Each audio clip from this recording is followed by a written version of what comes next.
الحمد لله نحمده ونستعينه ونستغفره ونؤمن به ونتوكل عليه ونعوذ بالله من شرور أنفسنا ومن سيئات أعمالنا من يهده الله فلا مضل له ومن يضلله فلا هادي له وأشهد أن لا إله إلا الله وحده لا شريك له وأشهد أن سيدنا ونبينا وإمامنا ومولانا محمدًا عبده ورسوله صلى الله تعالى عليه وعلى آله وأصحابه وذرياته وبارك وسلم تسليما كثيرا كثيرا. أما بعد، قال النبي صلى الله عليه وسلم: إن هذا القرآن مأدبة الله فاقبلوا مأدبته ما استطعتم، وإن هذا القرآن حبل الله المتين والنور المبين والشفاء النافع، أو كما قال صلی اللہ علیہ وسلم. معزز و مکرم سامعین کرام، عزیز طلباء، اللہ کے نبی صلی اللہ علیہ وسلم نے ارشاد فرمایا کہ قرآن کریم روئے زمین پر اللہ تعالیٰ کا دسترخوان ہے. جس طرح سے کسی بڑے آدمی کا کبھی دسترخوان لگتا ہے حرمین شریفین میں رمضان المبارک کے مہینے میں، اور پورے سال ہر جمعرات اور پیر کے دن افطار کا دسترخوان لگتا ہے جو الگ الگ شیوخ کے دسترخوان ہوتے ہیں. اسی طرح روئے زمین پر اللہ تعالیٰ کا دسترخوان یہ قرآن کریم ہے. اللہ کے نبی صلی اللہ علیہ وسلم نے فرمایا کہ اللہ کے دسترخوان کو قبول کرو، یعنی دعوت قبول کرو. اللہ کے دسترخوان سے جو ہے طرح طرح کے میوے جات، دنیاوی اخروی فائدے کی چیزیں حاصل کرو، مستطعتم، جتنی تمہارے اندر طاقت ہو. اور اللہ کے نبی صلی اللہ علیہ وسلم نے ارشاد فرمایا کہ یہ قرآن اللہ کی بہت مضبوط رسی ہے، جس رسی کو تھامنے والا سیدھا جنت میں جاتا ہے. اور یہ اللہ کا نور اور اللہ کی روشنی ہے. اور یہ قرآن شفائے نافع ہے، نفع بخش، شفا اور علاج کی چیز ہے. اللہ کا بہت بڑا احسان اور کرم ہے کہ اللہ تعالیٰ نے ہمیں ایسی عظیم کتاب سے نوازا، اور ہمارے آقا صلی اللہ علیہ وسلم پر اللہ نے ہدایت کا وہ کلام نازل فرمایا جو قیامت تک کے انسانوں کے ہدایت کا ضامن ہے. اس قرآن کریم کے بنیادی 5 حقوق ہیں. پہلا حق ہے تعظیم قرآن، دوسرا حق ہے تصحیح قرآن، تیسرا حق ہے تحفیظ قرآن، چوتھا حق ہے تفہیم قرآن، پانچواں حق ہے تکریم اہل قرآن. تو پہلا حق ہے قرآن کریم کی ہم تعظیم کریں، قرآن کریم کی عظمت اور محبت ہمارے دلوں میں ہو. قرآن میں اللہ نے اعلان فرمایا: وَمَن يُعَظِّمْ شَعَائِرَ اللَّهِ فَإِنَّهَا مِن تَقْوَى الْقُلُوبِ. اللہ تعالیٰ کے دین کی جو نشانیاں ہیں، جیسے بیت اللہ، کعبہ شریف، یہ اللہ کے دین کی اطاعت کی نشانی ہے. صفا مروہ یہ شعائر اللہ میں سے ہے. تو اللہ تعالیٰ نے فرمایا کہ جو اللہ کے شاعر کی تعظیم کرتا ہے یہ ان کے دل کے تقوی اور پرہیزگاری کی بات ہے. تو قرآن کریم بھی اللہ کے دین کے شعائر میں سے ہے۔ اسلام اور دین کی یہ علامت اور نشانی ہے کہ اسلام اور دین کے ماننے والے قرآن کریم کو جو ہے مانتے ہیں، قرآن کریم کی پیروی کرتے ہیں۔ تو ایک تو قرآن کا حق ہے قرآن کی تعظیم۔ حضرت مولانا ابرار الحق ہردوئی رحمۃ اللہ علیہ فرماتے تھے کہ افسوس کی بات ہے ہم اپنے بدن کے کپڑوں کا جتنا احترام کرتے ہیں، اپنے بدن کے کپڑوں کا جتنا خیال کرتے ہیں، اتنا بھی اللہ کی کتاب کا خیال نہیں کرتے۔ چنانچہ ہم دیکھ لیں، اگر ہمارا دھلا ہوا کپڑا پریس کیا ہوا ہو تو اس کو ہم کپڑے میں لپیٹ کر رکھتے ہیں، پولیتھین میں ڈال کر رکھتے ہیں، کوئی دھول اس پر نہ گر جائے، حالانکہ ہم جانتے ہیں کہ پہننے کے ایک دن کے بعد کپڑے کی یہ حالت نہیں رہے گی۔ علماء نے کہا ہے لذت الثوب یوم، کپڑے کا جو مزہ ہے وہ ایک ہی دن رہتا ہے، ایک دن کے بعد کپڑا اس حالت میں نہیں رہتا، لیکن اس کے باوجود اس کپڑے کو بہت احترام کے ساتھ، بہت ہی حفاظت کے ساتھ رکھتے ہیں کہ ہمارا دھلا ہوا کپڑا، استری کیا ہوا کپڑا خراب نہ ہو، اس پر کوئی دھول نہ لگے۔ لیکن اللہ کی کتاب اور اللہ کے قرآن کے ساتھ ہمارا کیا حال ہے ہم سب جانتے ہیں۔ ہماری مسجدوں میں قرآن کریم کے نسخے پڑے رہتے ہیں، اس پر دھول جم جاتے ہیں، پورے سال میں اس کی صفائی نہیں ہوتی۔ ہمارے گھر میں ہمارا کپڑا کبھی اس طرح گندا نہیں ہوتا۔ تو یہ اللہ کے قرآن کے ساتھ بے حرمتی کی بات ہے۔ اسی لیے ہمیں چاہیے کہ ہم اللہ کے قرآن کی تعظیم کریں، قرآن کریم کو اوپر رکھیں۔ پہلے لوگ قرآن کریم اگر نیچے رکھا ہوتا تو اس کے اوپر چڑھنے کی ہمت نہیں کرتے۔ مجھے یاد ہے میں عربی اول پڑھ رہا تھا، ہمارے کمرے میں چھجی پر کسی ساتھی کو چڑھنے کی ضرورت پڑی تو سب ساتھیوں نے قرآن کریم کو اٹھا کر باہر لے گئے کہ بھائی یہ اوپر چڑھے گا، قرآن کا نسخہ نیچے رہے گا۔ آج ہمارا حال یہ ہے کہ دن بدن ادب ہمارے دلوں سے نکل رہا ہے، قرآن کریم کو جہاں تہاں گرا دیتے ہیں۔ اگر جزدان بھی لگا دیا جائے تو ہم کو اتنا وقت نہیں ملتا ہے کہ قرآن کو غلاف میں بند کر کے ہم احترام کے ساتھ قرآن کو رکھیں۔ خدا کی قسم، قرآن کریم کو جزدان کے اندر بند کرنے میں، احترام کے ساتھ رکھنے میں ہمیں جو اجر ملے گا، قرآن کریم کی تلاوت سے وہ اجر کچھ کم نہیں ہوگا۔ اس لیے ہمیں چاہیے کہ قرآن کریم کی ہم تعظیم کریں۔ کتابوں میں ایک واقعہ لکھا ہے کہ یوپی میں ایک دیہات کا ان پڑھ آدمی جن کو قرآن پڑھنا نہیں آتا تھا، اور پہلے زمانے میں اس طرح قرآن کے نسخے بھی بہت زیادہ نہیں تھے، ان کے باپ دادا کے زمانے سے ان کے گھر میں قرآن کا ایک نسخہ رکھا ہوا تھا۔ تو جب وہ ہر دن صبح سویرے جو ہے جگتا تو ان پڑھ جاہل آدمی تھا، وضو نماز سے بھی واقف نہیں تھا، لیکن ان کو یہ معلوم تھا کہ یہ اللہ کا کلام ہے، اللہ کی کتاب ہے۔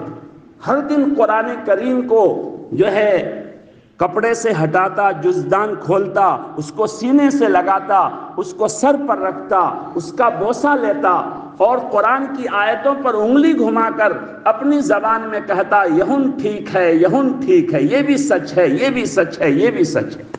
جب ان کا انتقال ہوا تو ان کی قبر سے مشک و عنبر کی خوشبو آنے لگی۔ کسی وجہ سے ان کی قبر کو کھولا گیا تو دیکھا کہ قبر میں گلاب اور چنبیلی کے پھولوں کا گلے گلزار بنا ہوا ہے۔ یہ کیوں؟ صرف قرآن کی عظمت، قرآن کے احترام کی وجہ سے۔ اس لیے قرآن کا یہ حق ہے کہ ہم قرآن کی تعظیم کریں، قرآن کا احترام کریں، قرآن کو جزدان کے اندر رکھیں۔ ہمارے گھر میں، ہماری مسجد میں قرآن کریم دھول سے بالکل جو ہے لت پت نہ ہو، بلکہ ہم جس طرح اپنے کپڑوں اور اپنے گھر کے سامانوں کو صاف رکھتے ہیں، اللہ کے قرآن کریم کو بھی صاف ستھرا رکھنے کی جو ہے اور قرآن کو عظمت اور احترام کی جگہ رکھنے کی کوشش کریں۔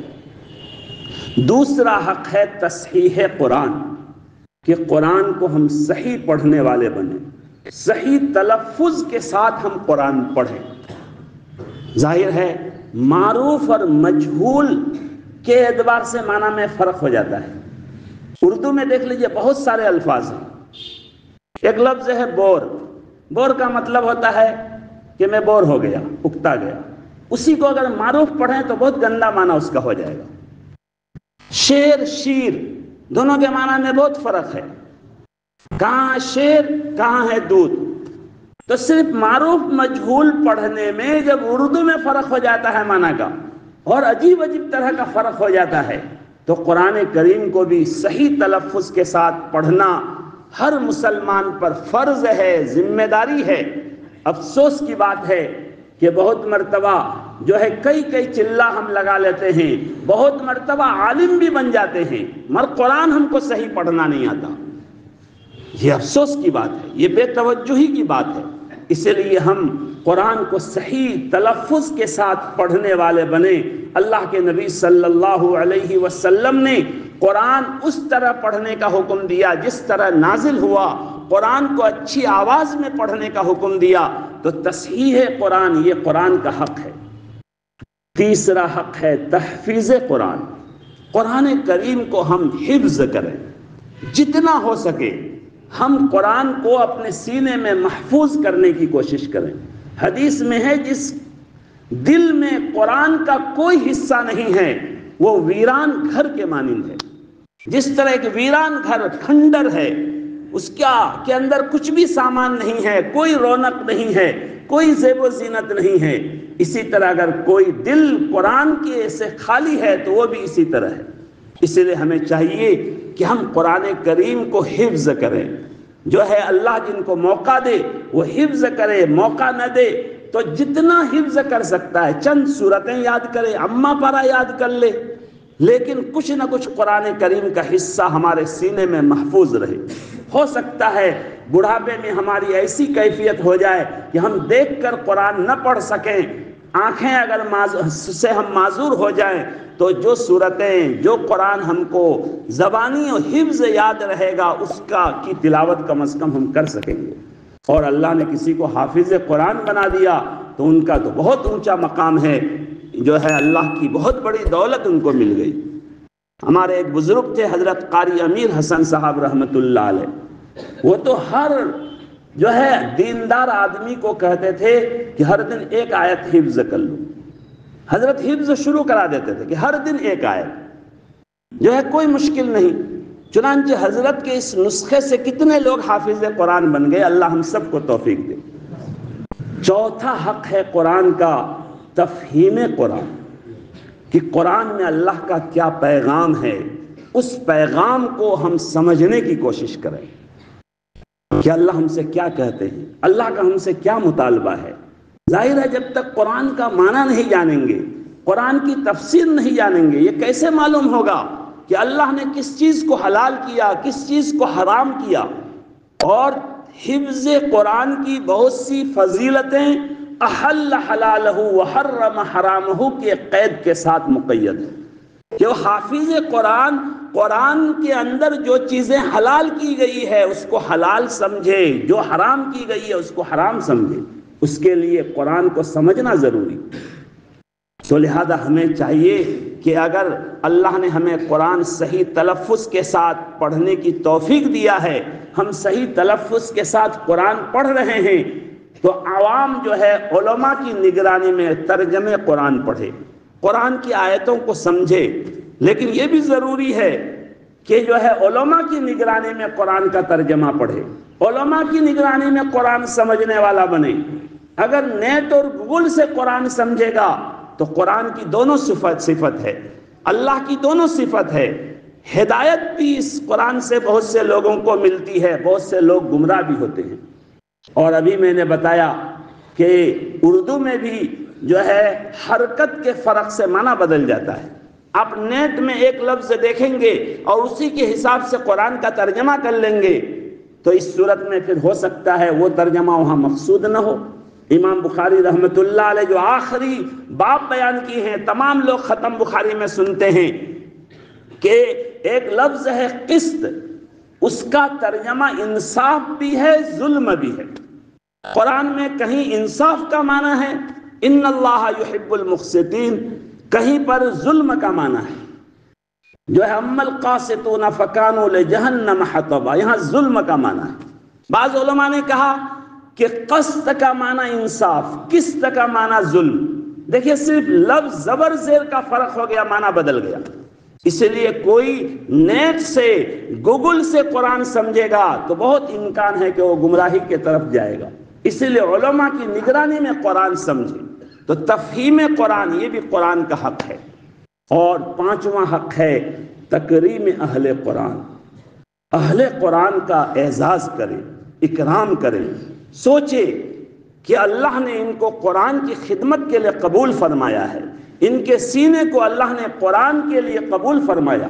یہ کتنا اللہ کی نگاہ میں معزز ہے، کتنا مقبول ہے. میں نے اپنے بزرگوں سے واقعہ سنا. مدینہ منورہ میں ہمارے ہندوستان کے ایک بڑے عالم حضرت مولانا بدر عالم میرٹھی رحمت اللہ علیہ، جن کی تدفین جنت البقیع میں ہوئی. چنانچہ جنت البقیع قبرستان میں ایک طرف سے جو ہے قبر کھودی جاتی ہے، پھر اخیر تک جاتے ہیں، پھر شروع سے شروع کرتے ہیں. صرف شروع کا حصہ جہاں صحابہ تابعین مدفون ہیں اس کو جو ہے دوبارہ استعمال نہیں کیا جا رہا ہے، پیچھے کا حصہ بار بار استعمال کیا جاتا ہے. تو 3 مرتبہ حضرت مولانا بدر عالم میرٹھی رحمت اللہ علیہ کی قبر کھولی گئی تو تینوں مرتبہ لاش اور کفن بالکل صحیح سالم پایا گیا. تو جو گور کن تھا قبر کھودنے والا وہ بہت پریشان ہوا کہ یہ کیا منظر ہے. لوگوں سے پوچھا یہ کون ہے؟ لوگوں نے کہا یہ ہندی عالم ہے، ایک ہندوستانی عالم ہے. وہ تحقیق کیا، ان کے صاحبزادے سے جا کر ملا کہ کیا وجہ ہے، تمہارے ابا کا کیا عمل ہے؟ مدینہ میں تو ایک سے ایک ولی ہیں، میں ہمیشہ قبر کھودتا رہتا ہوں لیکن یہ منظر کہیں نہیں دیکھا جو تمہارے ابا کی قبر میں دیکھا. 3 مرتبہ لگاتار اس قبر کو میں کھولا ہوں، لاش اور کفن بالکل صحیح سالم جو ہے میں پایا ہوں. کیا وجہ ہے؟ ان کے صاحبزادے محترم نے بتایا کہ میرے ابا کا ایک خصوصی یہ بات تھی کہ وہ اہل قرآن کا بہت احترام کرتے تھے. ایک چھوٹا بچہ بھی حافظ قرآن ہوتا تو کرسی سے کھڑے ہو جاتے، ان کو بیٹھاتے، ان کی عزت کرتے، ان کا احترام کرتے کہ ان کے سینے میں قرآن محفوظ ہے. اسی عمل کی وجہ سے اللہ تعالیٰ نے شاید ان کو یہ مقام عطا فرمایا. اس لیے یہ بنیادی 5 حقوق ہیں: تعظیم قرآن، تصحیح قرآن، تحفیظ قرآن، تفہیم قرآن، تکریم اہل قرآن.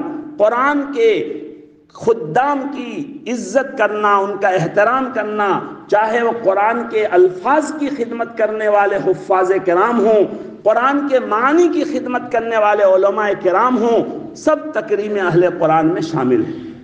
اس لیے ہمیں چاہیے کہ جو پہلا حق ہے تعظیم قرآن، میں اپنے عزیز طلبہ کرام سے بھی درخواست کروں گا کہ قرآن کریم کی تلاوت کر کے اس کو اونچی جگہ میں رکھیں. جو ہے جزدان کا انتظام پہلے بھی ہوا، پھر ہو رہا ہے. ہمیشہ جزدان کے اندر قرآن کریم کو بند کر کے جو ہے اونچی جگہ احترام کے ساتھ رکھیں گے تو اس جزدان لگانے میں اور قرآن کو رکھنے میں بھی وہ ثواب ملے گا جو قرآن کی تلاوت میں ثواب ملتا ہے. اللہ تعالی ہم سب کو قرآن کریم کی تعظیم کی توفیق دے. اور اللہ کے نبی نے جو فرمایا ان ھذا القرآن مأدبۃ اللہ، اللہ کا دسترخوان ہے روئے زمین میں، فاقبلوا مأدبتہ ما استطعتم، جتنی ہم سے ہو سکے اللہ کے دسترخوان سے ہم فائدہ اٹھانے والے بنیں. ہم ہر آدمی اپنی اپنی وسعت کے مطابق ذمہ دار ہے. ابھی واقعہ بتایا، وہ بیچارہ پڑھنا نہیں جانتا، صرف تعظیم کی برکت سے ان کو مقام ملا. جن کو پڑھنا آتا ہے، ترجمہ نہیں آتا، کوئی بات نہیں، وہ تلاوت کرے.